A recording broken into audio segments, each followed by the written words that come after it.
Buenas tardes, mi nombre es Rubén Lozano Peña, estudiante de Derecho de la Universidad del Simó, segundo semestre. Les voy a leer el libro de Homo Deus de Giovanni Sartori, La primacía de la imagen. Primero, Homo sapiens. Homo sapiens, de este modo clasificaba Linneo a la especie humana en su sistema de la naturaleza de 1758. Fisiológicamente, el Homo sapiens no posee nada que lo haga único entre los primates, el género al que pertenece la especie de la raza humana. Lo que hace único al Homo sapiens es su capacidad simbólica, lo que indujo a Ernest Cassirer a definir al hombre como un animal simbólico. Cassirer lo explica así: el hombre no vive en un universo puramente físico, sino un universo simbólico. Lengua, mito, arte y religión son los diversos hilos que componen el tejido simbólico. Cualquier progreso humano en el campo del pensamiento y la experiencia refuerza este tejido. La definición del hombre como animal racional no ha perdido nada de su valor, pero es fácil observar que esta definición es una parte del total, porque al lado del lenguaje conceptual hay un lenguaje del sentimiento. Al lado del lenguaje lógico o científico está el lenguaje de la imaginación. Al principio, el lenguaje no expresa pensamientos o ideas, sino sentimientos y afectos. Así pues, la expresión animal symbolicum comprende todas las formas de vida cultural del hombre. Y la capacidad simbólica de los seres humanos se explica en el lenguaje, en la capacidad de comunicar mediante una articulación de sonidos y signos significantes, provistos de un significado. Actualmente hablamos de lenguajes en plural, por tanto, de lenguajes cuyo significante no es la palabra. Por ejemplo, el lenguaje del cine, de las artes figurativas, de las emociones, etc. Pero estas son acepciones metafóricas, pues el lenguaje esencial que de verdad caracteriza e instituye al hombre como animal simbólico es el lenguaje de palabra, el lenguaje de nuestra habla. Digamos, por tanto, que el hombre es un animal parlante, un animal locuaz que continuamente está hablando consigo mismo. Cassirer, en 1948, y que esa es la característica que lo distingue radicalmente de cualquier especie de ser viviente. A esto se podría replicar que los animales también comunican con un lenguaje propio. Sí, pero no del todo. El llamado lenguaje animal transmite señales, y la diferencia fundamental es que el hombre posee un lenguaje capaz de hablar de sí mismo. El hombre reflexiona sobre lo que dice, y no solo el comunicar, sino también el pensar y el conocer que caracterizan al hombre como animal simbólico se construyen en lenguaje y con el lenguaje. El lenguaje no es solo un instrumento del comunicar, sino también del pensar. Y el pensar no necesita del ver. Un ciego está obstaculizado en su pensar por el hecho de que no puede leer y por tanto tiene un menor soporte al saber escrito, pero no por el hecho de que no ve las cosas en las que piensa. A decir verdad, las cosas en las que pensamos no las ve ni siquiera el que puede ver, no son visibles. Las civilizaciones se desarrollan con la escritura, y es el tránsito de la comunicación oral a la palabra escrita lo que desarrolla una civilización. Pero hasta la invención de la imprenta, la cultura de toda sociedad se fundamenta principalmente en la transmisión oral. Hasta que los textos escritos son reproducidos a manos por amanuenses, no se podrá hablar aún del hombre que lee, Leer y tener algo que leer fue hasta finales del siglo XV un privilegio de poquísimos doctos. El Homo sapiens que multiplica el propio saber es pues el llamado hombre de Gutenberg.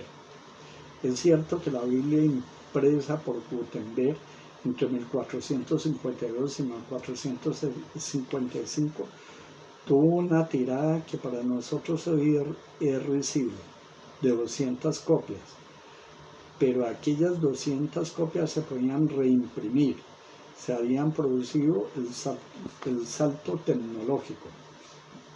Así pues, es con Gutenberg con quien la transmisión escrita de la cultura se convierte en algo potencialmente accesible a todos.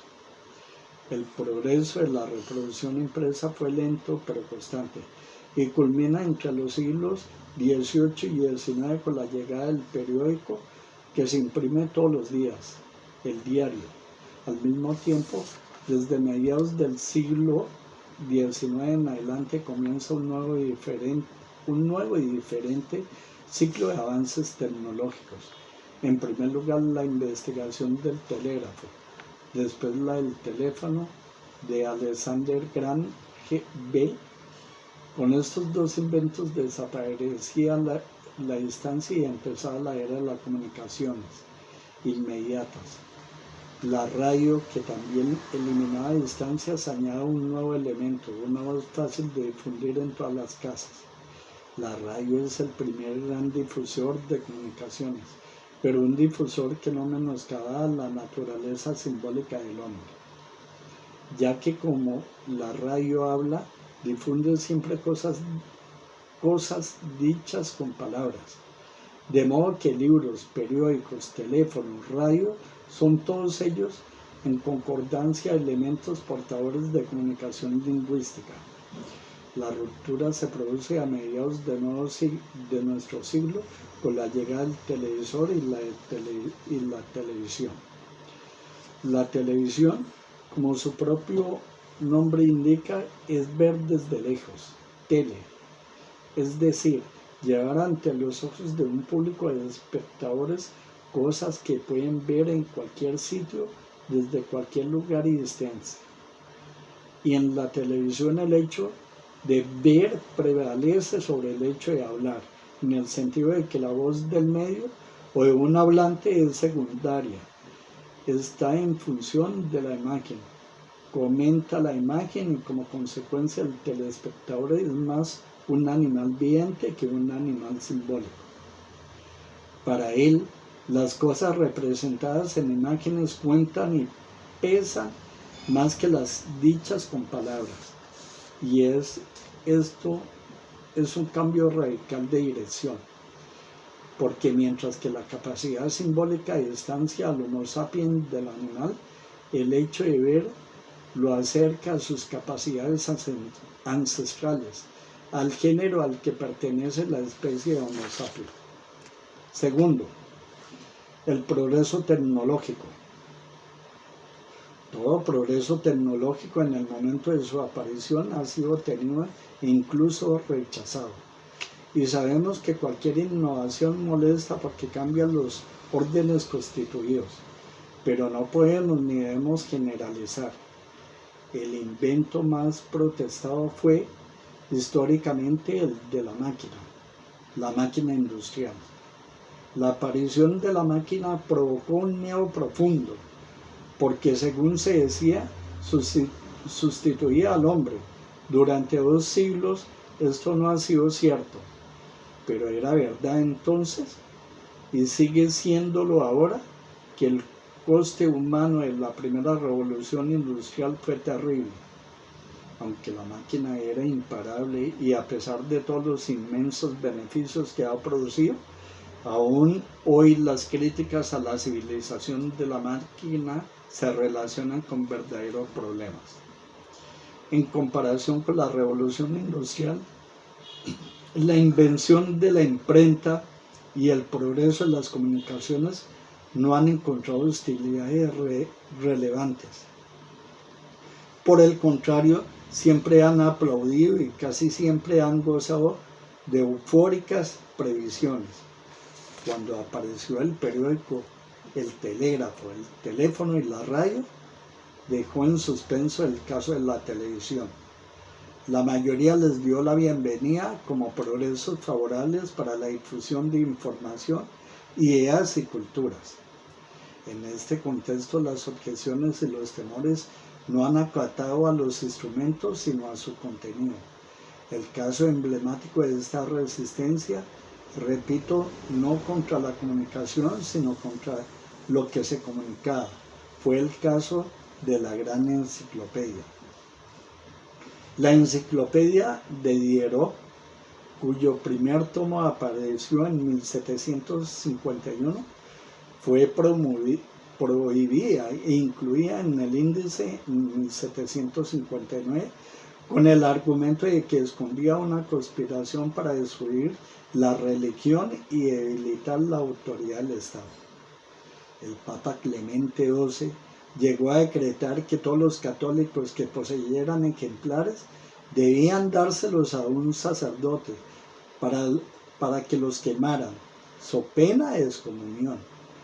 Pero a pesar de esta excomunión y del gran tamaño y el coste de la obra, 28 volúmenes in folio realizados a una mano se imprimieron entre 1751 y 1789 cerca de 24.000 copias de enciclopedia, un número realmente colosal para la época.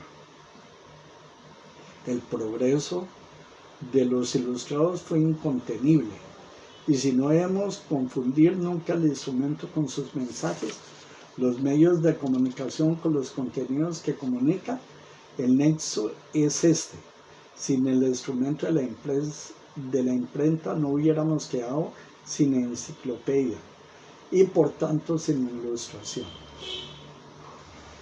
Volvamos a la instrumentalización. Incluso cuando un progreso tecnológico no suscita temores importantes, todo invento da lugar a previsiones sobre sus efectos, sobre la consecuencia que producirá. No es cierto que la tecnología de las comunicaciones haya suscitado previsiones catastróficas, más bien ha sucedido todo lo contrario. Pero es verdad que con frecuencia nuestras previsiones no han sido muy acertadas en este sentido, pues lo que ha sucedido no estaba previsto. Tomemos el caso de la invención del telégrafo. El problema que nadie advirtió a tiempo era que el telégrafo atribuía un formidable monopolio sobre las informaciones a quien instalaba primero los cables. De hecho, en Estados Unidos, la Western Union, monopolio del servicio telegráfico, y la Associated Press, la primera agencia de noticias, se convirtieron enseguida en aliados naturales, y esta alianza prefabricada, por así decirlo, los periódicos, porque era la Associated Press la que establecía cuáles eran las noticias que habían que dar, y era la Western Union la que hacía llegar el noticiero a una velocidad increíble. De modo diligente e inesperado, este problema se resolvió en ipso por el teléfono, un cable más que sin embargo permitía a cada usuario comunicar lo que quería. También la radio ha tenido efectos secundarios no previstos, por ejemplo, la musicalización de nuestra vida cotidiana, además del gran lanzamiento de deportes que podían ser narrados como el fútbol y la televisión. Hemos llegado a al punto importante. Hasta la llegada de la televisión a mediados de nuestro siglo, la acción de ver del hombre se había desarrollado en dos direcciones. Sabíamos engrandecer lo más pequeño con el microscopio y sabíamos ver a lo lejos con el binóculo y aún más con el telescopio. Pero la televisión nos permite verlo todo sin tener que movernos. Lo visible nos llega a casa, prácticamente gratis, desde cualquier lugar. Sin embargo, no era suficiente. En pocas décadas, el progreso tecnológico nos ha sumergido en la edad cibernética, desbancando, según dicen, a la televisión. En efecto, estamos pasando a una edad multimedia, en la cual, como su nombre lo indica, los medios de comunicación son numerosos y la televisión ha dejado de ser la reina de esta multimedia. El nuevo soberano es ahora el ordenador, porque el ordenador y con él la digitación de todos los medios no solo unifica la palabra, el sonido y las imágenes, sino que además introduce en los visibles realidades simuladas, realidades virtuales.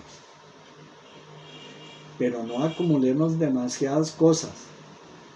La diferencia en lo que debemos de tener es que los medios visuales visibles en cuestión son dos y que son muy diferentes. La televisión nos muestra imágenes de cosas reales, es fotografía y cinematografía de lo que existe.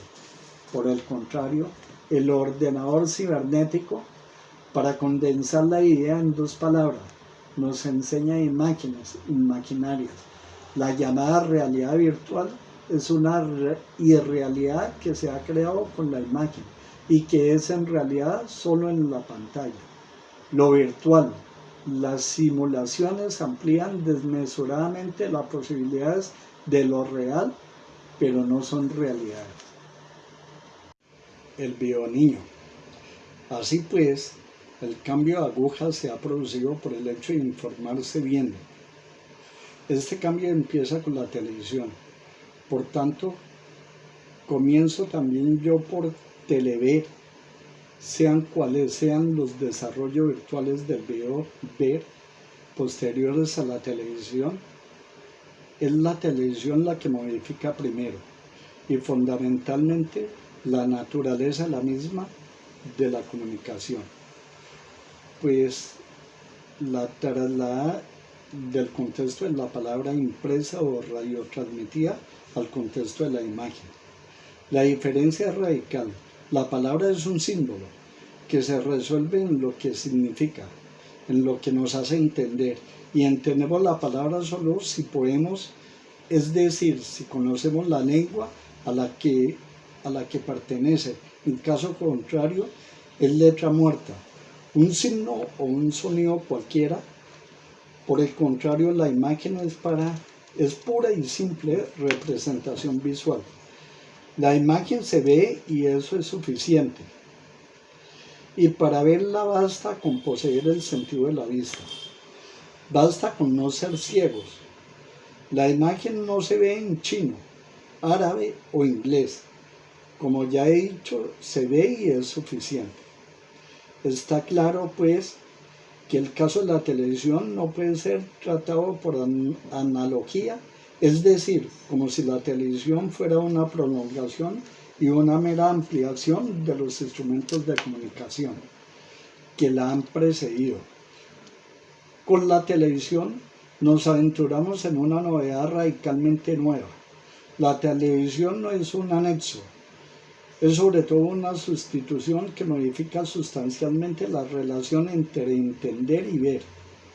Hasta hoy en día, el mundo, los acontecimientos del mundo se nos relataban por escrito.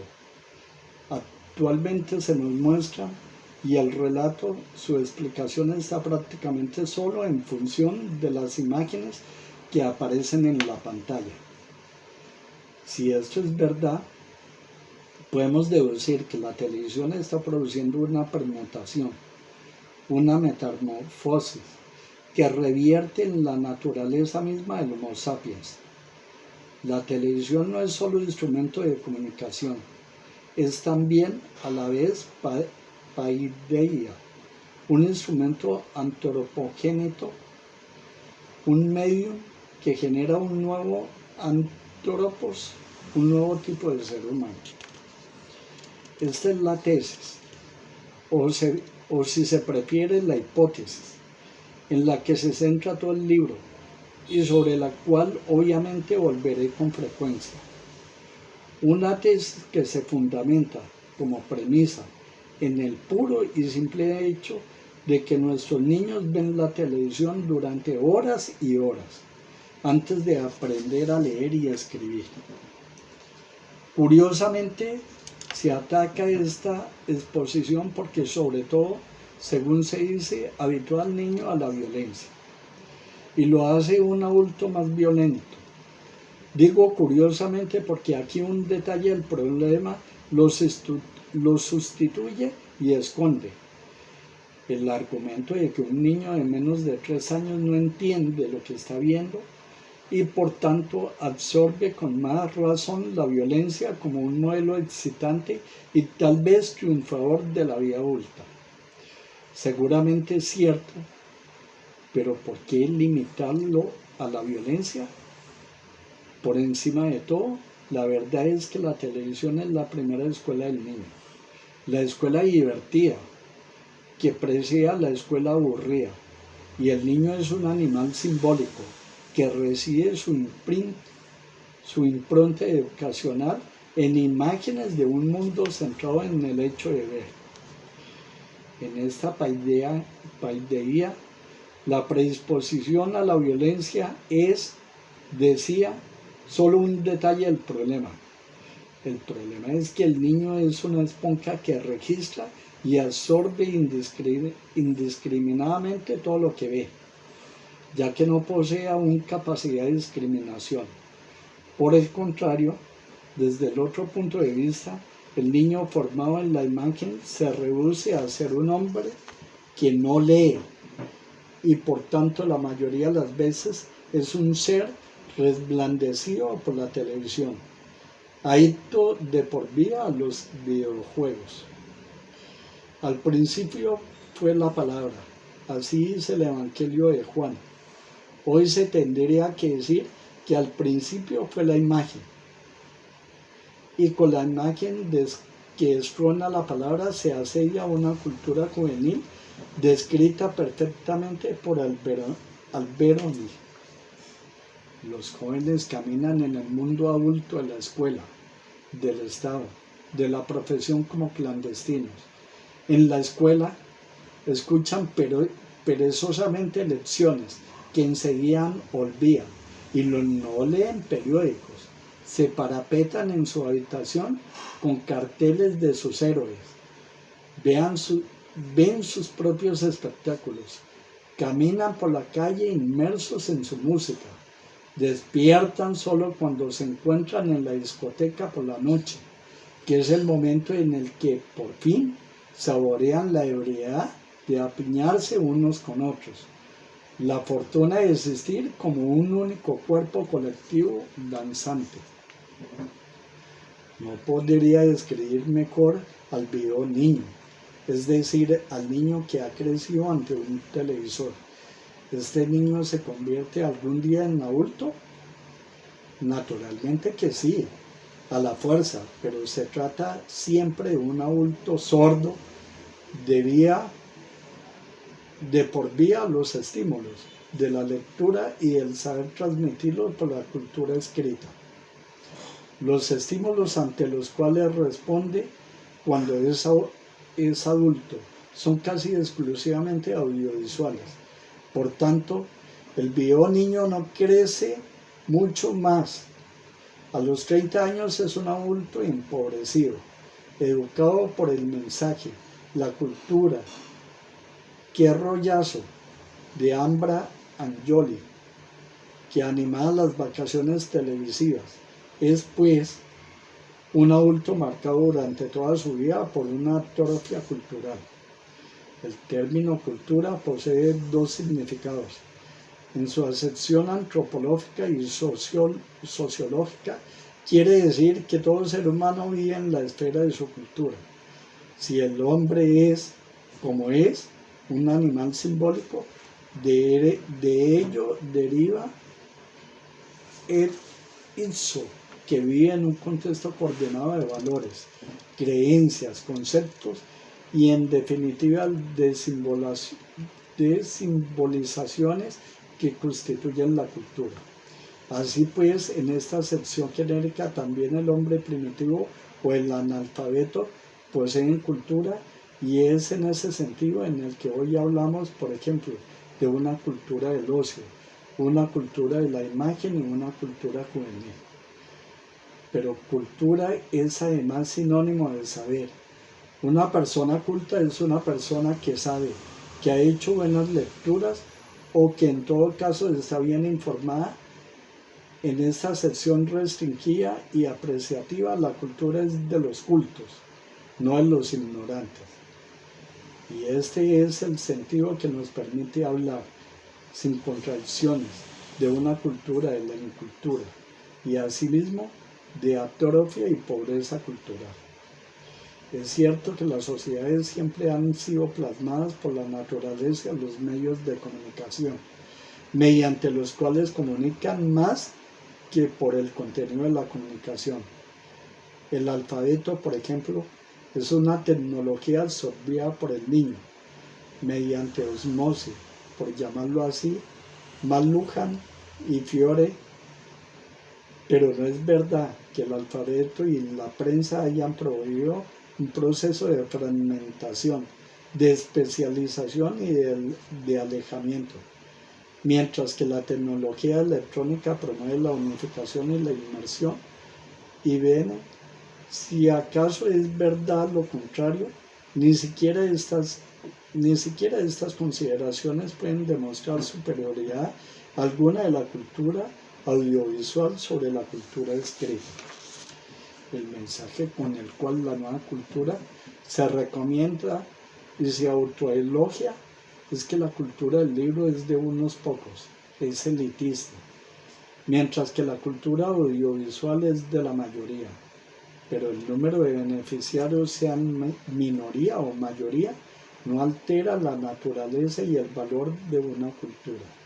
Y si el coste de una cultura de todos es el desplazamiento en una subcultura, que es además cualitativamente incultura, ignorancia cultural, entonces la operación representa solamente una pérdida. ¿Es tal vez mejor que todos seamos incultos a que haya unos pocos cultos? ¿Queremos una cultura en la que nadie sepa nada? En definitiva, si el maestro sabe más que el alumno, tenemos que matar al maestro. Y el que no razona de este modo es un elitista. Esta es la lógica de quien carece de lógica. Cuarto, procesos y regresiones. Damos por descontado que todo progreso tecnológico es por definición un progreso. Sí y no. Depende de que entendamos por progreso. Por sí mismo, progresar es solo ir hacia adelante, y esto comporta un crecimiento, y no está claro que ese aumento tenga que ser positivo. También de un tumor podemos decir que crece, y en este caso lo que aumenta es un mal, una enfermedad. En numerosos contextos, pues, la noción del progreso es neutra, pero con respecto a la progresión de la historia, la noción de progreso es positiva. Para la Ilustración y aún hoy para nosotros, progreso significa un crecimiento de la civilización, un avance hacia algo mejor, es decir, una mejoría. Y cuando la televisión se define como un progreso, se sobreentiende que se trata de un crecimiento bueno. Pero atención, aquí no estamos hablando del progreso de la televisión, de su crecimiento, sino de una televisión que produce progreso. Y una segunda advertencia, una mejora que sea solo cuantitativa, no es por sí una misma mejora, es solamente una extensión, un mayor tamaño o penetración. El progreso de una epidemia y, por tanto, su difusión no es, por así decirlo, un progreso que ayuda al progreso. La advertencia es, pues, que un aumento cuantitativo no mejora nada, sino está acompañado de un progreso sustancial. lo que equivale a decir que un aumento cuantitativo no es un progreso cualitativo y por tanto un progreso en sentido positivo y apreciativo del término.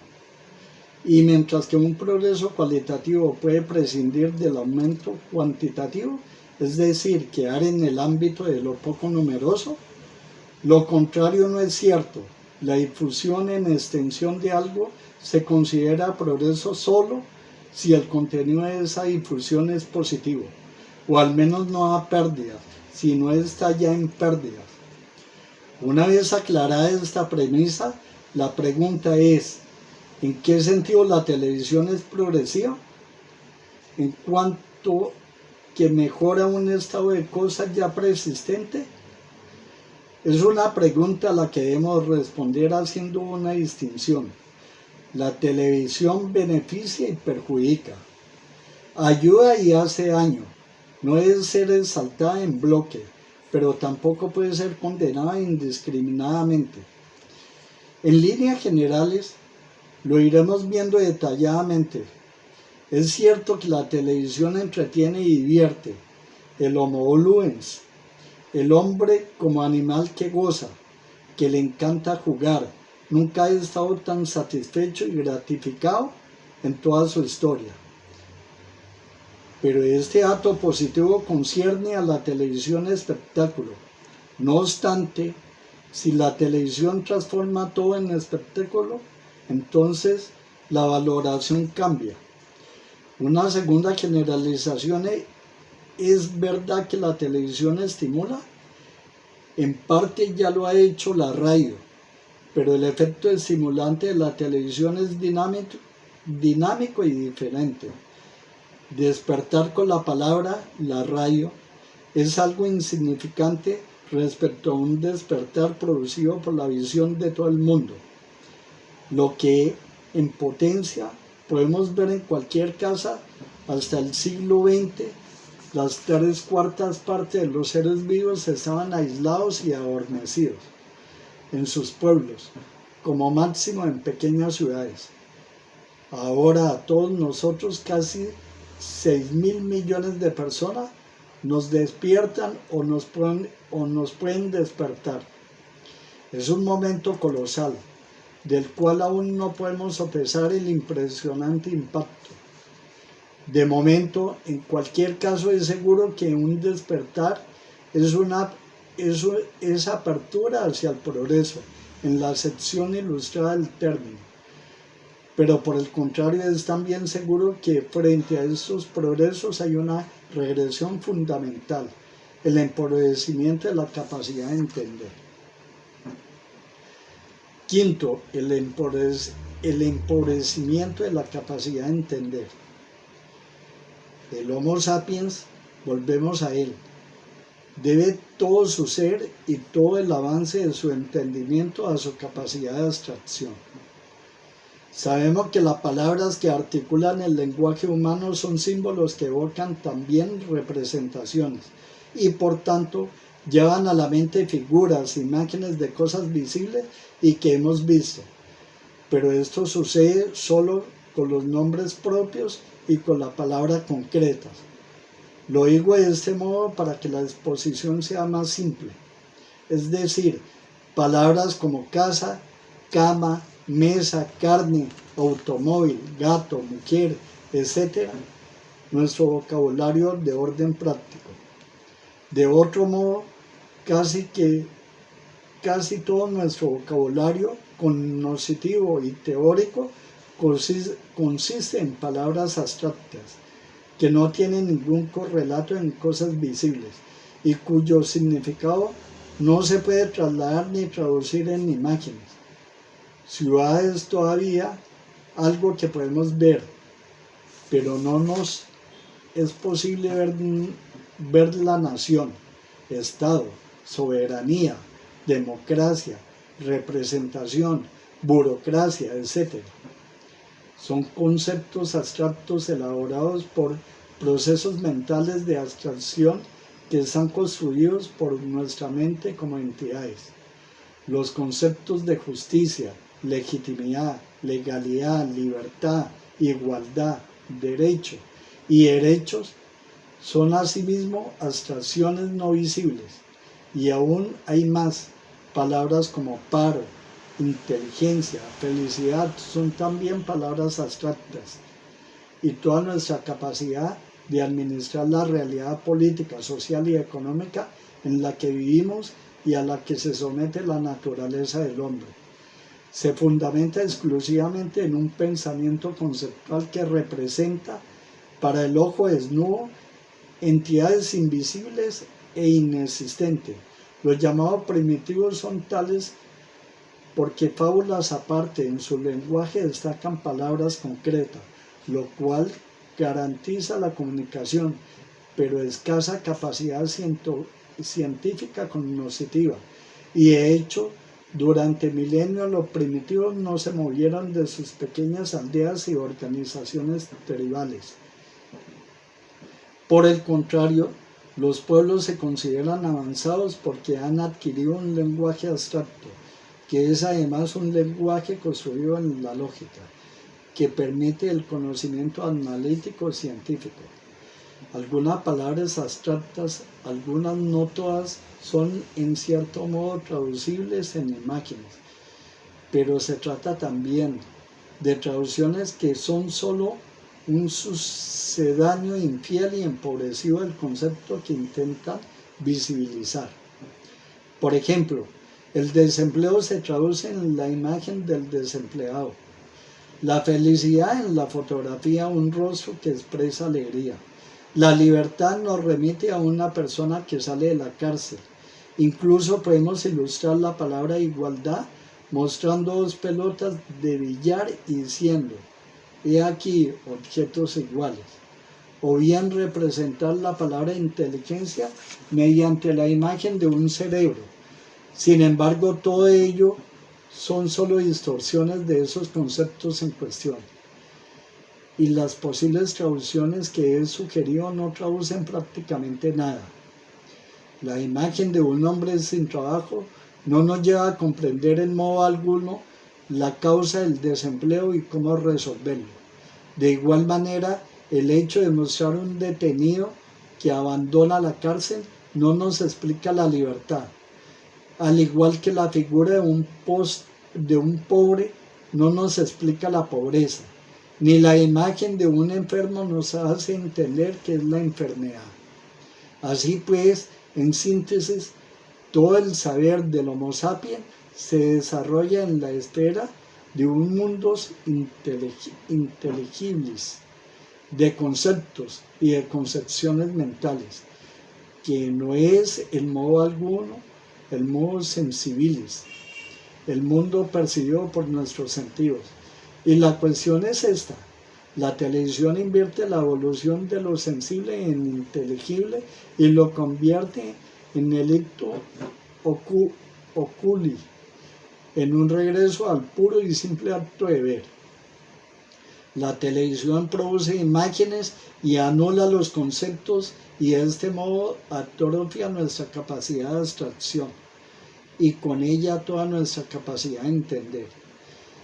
Para el sismo, una doctrina epistemológica abandonada por todo el mundo desde hace mucho tiempo. Las ideas son calcos derivados de las experiencias sensibles, pero es al revés. La idea, escribía Kant, es un concepto necesario de la razón al cual no puede ser dado en los sentidos ningún objeto adecuado. Por tanto, lo que nosotros vemos o percibimos concretamente. Sexto, las contradeducciones. La acusación es grave y uno de mis intentos de exponerla en toda su gravedad es ver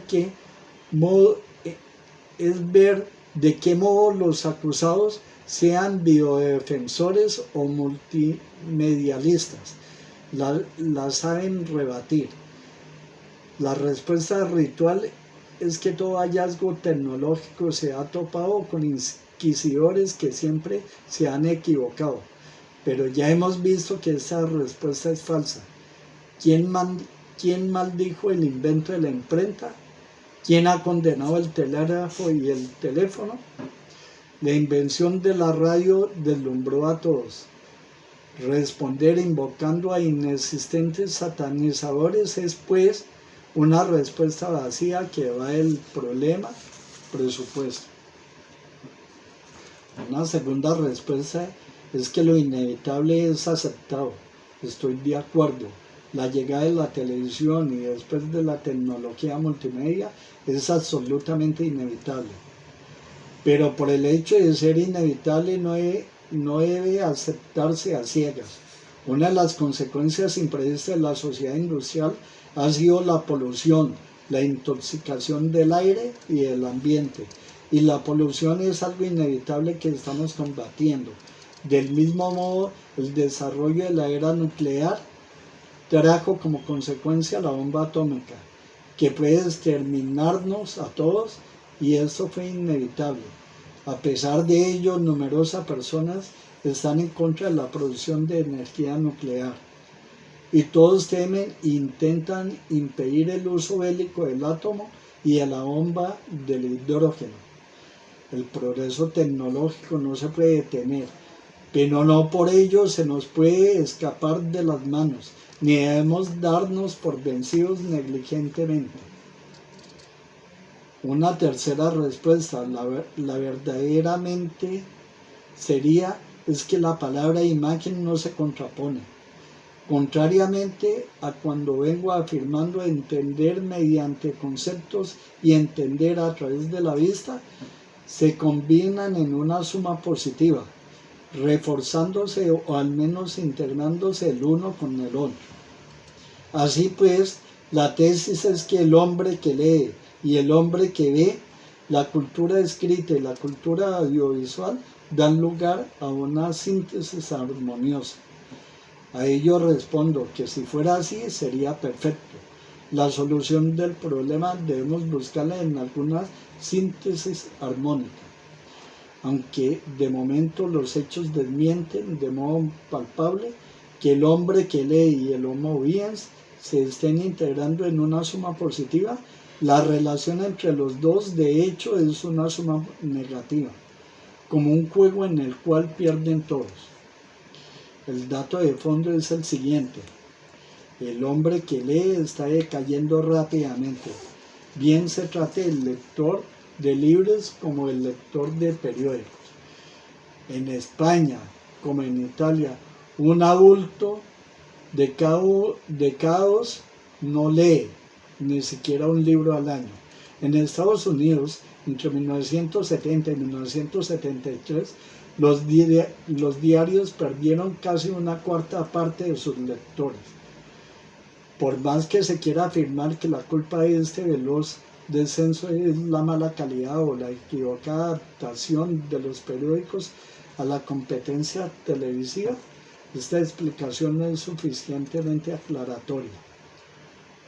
No lo aclara más profundamente el hecho de constatar que si en Estados Unidos la sensación televisiva de los núcleos familiares ha crecido de las 3 horas del día en 1954 a más de 7 horas en 1994.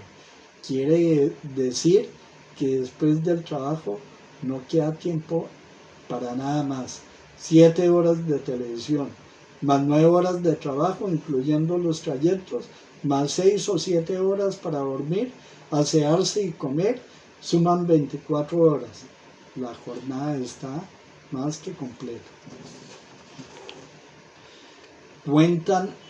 Cuentas aparte, tenemos el hecho de que la imagen no da por sí misma casi nunca inteligibilidad. La imagen debe ser explicada y la explicación que se da de ella en la televisión es insuficiente. Si en un futuro existiera una televisión que explicara mejor, mucho mejor, entonces el discurso sobre la integración positiva entre Homo sapiens y Homo bien se podría reanudar. Pero por el momento es verdad que no hay integración, sino sustracción, y que por lo tanto el acto de ver está atrofiando la capacidad de entender. Una cuarta respuesta es que aún admitiendo que el acto de ver empobrece el entendimiento, este empobrecimiento está ampliamente compensado por la difusión del mensaje televisivo y por su accesibilidad a la mayoría. Para los triunfalistas de los nuevos medios de comunicación, el saber mediante conceptos es elitista, mientras que el saber por imágenes es democrático. Pero este elogio es impúdico y tramposo, como aclararé a continuación. Y ya he explicado que un progreso que solo es cuantitativo y que comporta una represión cualitativa no constituye un avance en la acepción positiva del término. Por tanto, la conclusión vuelve a ser que un conocimiento mediante imágenes no es un saber en el sentido cognoscitivo del término y que, más que difundir el saber, erosiona los contenidos del mismo. Una última respuesta posible es aceptar que las críticas aquí formuladas son justas para la televisión, pero que no lo son para el naciente mundo multimedial. Pasaremos a analizar esto a continuación. Gracias. El impacto que tuvo la lectura en mí fue que el tipo de ser humano en este momento tiene más importancia, para el ser humano tiene más importancia lo visual que lo auditivo, o se puede decir que lo escrito. Es decir, la primacía de lo visible ante lo inteligible. Es la predominancia de la imagen de lo visible sobre lo inteligible. Se trata de una transformación de la especie humana. Esta observación pasiva lleva a las personas o espectadores a ver sin pensar, lo cual atrofia la capacidad del ser humano, porque únicamente se limita a ver las cosas y no a pensar en ellas. La televisión puede ser nociva en nuestro mundo, porque ella tiene la facultad de transmitir las ideas, momentos y situaciones que le conviene a los medios de comunicación que en este momento se consideran como el cuarto poder que hay en nuestro mundo. Los medios de comunicación están bajo la dirección de poderosos que pueden tergiversar, pueden manipular, pueden cambiar el tipo de información real o verdadera que existe. Y los medios de comunicación en general, no solamente la televisión, sino los medios en comunicación en general, crean un sofisma de distracción en las personas para ocultar cosas que son reales y llevarles a la mente de los humanos cosas irreales o cambiar de una situación a otra. Debemos decir que el doctor Giovanni Sartori, además de ser filósofo, era un pensador, era un investigador, era un periodista, también era escritor, sociólogo, profesor, que escribió este libro en el año de 1997. Él era de origen italiano y murió a los 92 años de edad. Giovanni Sartori hace énfasis de cómo lo visible tiene la preponderancia sobre lo inteligible, cómo la revolución multimedia está transformando el Homo sapiens, producto de la cultura escrita, en un Homo Vince, la está transformando en un Homo Vince, para lo cual la palabra ha sido desplazada por la imagen, lo cual nos lleva a entender que ha cambiado o que ha acabado con el pensamiento abstracto, o sea, con las ideas precisas, claras, concisas y también se puede decir distintas, pero están enfocadas en la razón. El impacto de la televisión en los niños ha hecho mucho daño a través de la humanidad. Vemos cómo en Estados Unidos la mayoría de la gente, debido a sus múltiples ocupaciones, dejan los niños en sus casas a merced de los medios televisivos. Pueden sintonizar cualquier clase de películas o cualquier clase de programas en su canal, y esos programas lo que están haciendo en la vida de los niños más o menos de una edad de 3 a 5 años y que están ocupando la mayor parte, o por decir 3 o 4 horas al día de esos niños, están implementando, están dejando en su mente el uso de la violencia. Y ellos no tienen la capacidad de raciocinio para entender cómo es esa situación. Y creen que la violencia es lo que debería ser el normal día a día en ellos. Es así como en Estados Unidos se producen anualmente 100.000 asesinatos. Y cómo la mayor parte de la gente es producto de la violencia. También existe por lo menos 700.000 agresiones al año. Entonces vemos cómo a raíz de eso el niño, viendo tanta televisión, entre las edades que le decía, de 3 a 5 años, y viendo más o menos 3, 4 horas de televisión al día, producen ese impacto.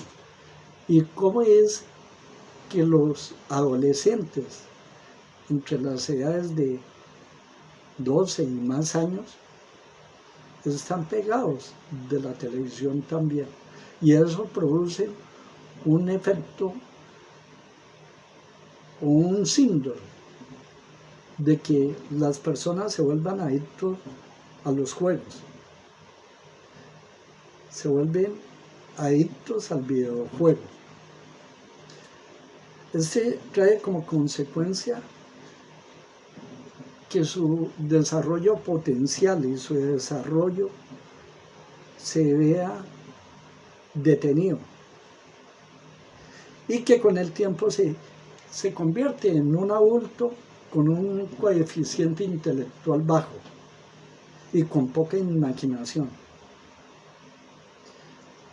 ya que su sentido que más desarrolla es la vista, y conlleva a que tener muy poco amor, y conlleva a tener muy poco amor por la lectura y al mismo tiempo por la escritura. Pero no solo en la niñez repercute la publicidad, como de igual manera en la adolescencia. Muchos adolescentes identifican el mundo real con lo que ven en la televisión, y como consecuencia de ello se producen comportamientos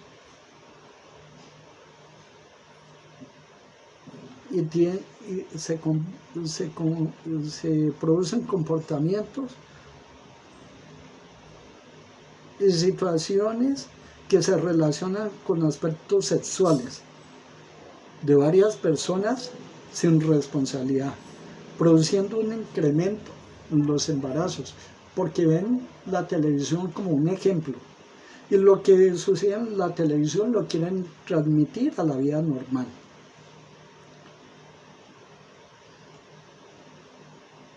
Es por eso Como consecuencia, el sexo se ha utilizado esto para vender, para conseguir cualquier cosa u obtener el propósito deseado. De igual manera sucede con el consumo indiscriminado de sustancias alucinógenas y el incremento del consumo del licor. Como el licor deja un impacto muy severo en la comunidad joven. Y mujeres y hombres siguen el mismo rito, la misma tradición. En síntesis, los medios televisivos nos suministran tanta información que en realidad tenemos una masa de desinformación, que los hechos se tergiversan, produciendo conductas dependientes, pasivas, consumistas, excéntricas, antisociales y asociales, ¿por qué no decir? Y lo último sería preguntarnos si el avance en los medios tecnológicos como es la televisión, que nos ha producido severamente ese desplazamiento de la lectura por lo visual y por la escritura. Mi pregunta es, y la pregunta que yo creo que la mayoría tenemos, es si estamos avanzando o nos estamos deteniendo o estamos en statu quo. No sabemos. Es cierto que la tecnología es importante para nosotros, pero más que la tecnología es más importante la lectura, que nos lleva a razonar, que nos lleva a pensar, que nos lleva a la manera abstracta de ver las cosas. Bueno, muy gentil, muy amable. Buen día. El glosario de la lectura sería el siguiente. Primates. Orden de mamíferos en el cual estamos incluidos los seres humanos. Amanuenses.